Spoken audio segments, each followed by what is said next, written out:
তো ভাই সকালে ঘুম থেকে উঠে মনে হলো যে আজকে একটু বাড়ির কাছাকাছি কোনো জায়গা থেকে ঘুরে আসি। হঠাৎ করে মনে পড়লো আমাদের বাড়ির সামনেই রয়েছে একটা 300 বছরের পুরাতন রাজবাড়ি। তো সেই উদ্দেশ্যেই বেরোনো গেল।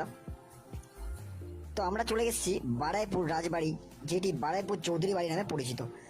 বারাইপুরের ইতিহাস কেটে জানা যায় নাকি তৎকালীন নবাবের থেকে বিশাল এককালীন জমি যৌতুক পান জমিদার রাজবল্লভ চৌধুরী। জমিদারি ছিল বারাইপুর থেকে বিস্তৃত সুন্দরবন পর্যন্ত। চৌধুরী পরিবারে পরবর্তীকালে রায় চৌধুরী উপাধি লাভ করেন।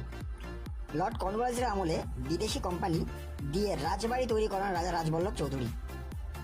তাই এই রাজবাড়ি প্রায় 300 বছরেরও পুরাতন। জানা যায় বঙ্কিমচন্দ্র চট্টোপাধ্যায় 1864 সালে বারাইপুরের কোর্টে ডেপুটি ম্যাজিস্ট্রেট হয়ে আসার পর বেশ কিছুটা সময় এই চৌধুরী বাড়িতেই কাটিয়েছিলেন এবং এই বাড়িতে বসেই তিনি দুর্গেশ নন্দিনী উপন্যাসটা লেখা শুরু করেছিলেন।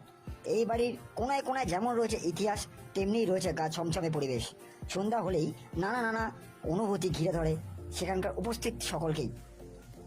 সেখানে বেশ কয়েকটি ঘরও রয়েছে যেগুলি যুগ যুগ ধরে তালাবন্ধ অবস্থায় পড়ে রয়েছে।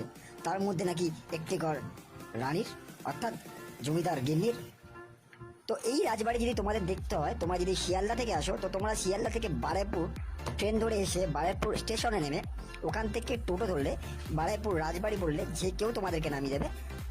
ভাড়া পড়তে পারে খুব জোর হলে তোমাদের 15 টাকা 20 টাকা, এর থেকে বেশি নয়। যেহেতু আমরা গাড়ি নিয়ে গেছিলাম তো সেই তো আমার ঠিক টোটো ভাড়া যায় না, অ্যাপ্রক্স এটাই পড়তে পারে। তো তোমরা এসো, জায়গাটাকে দেখো। এরকম ঐতিহ্য জায়গা খুবই কম রয়েছে আমাদের কলকাতাতে।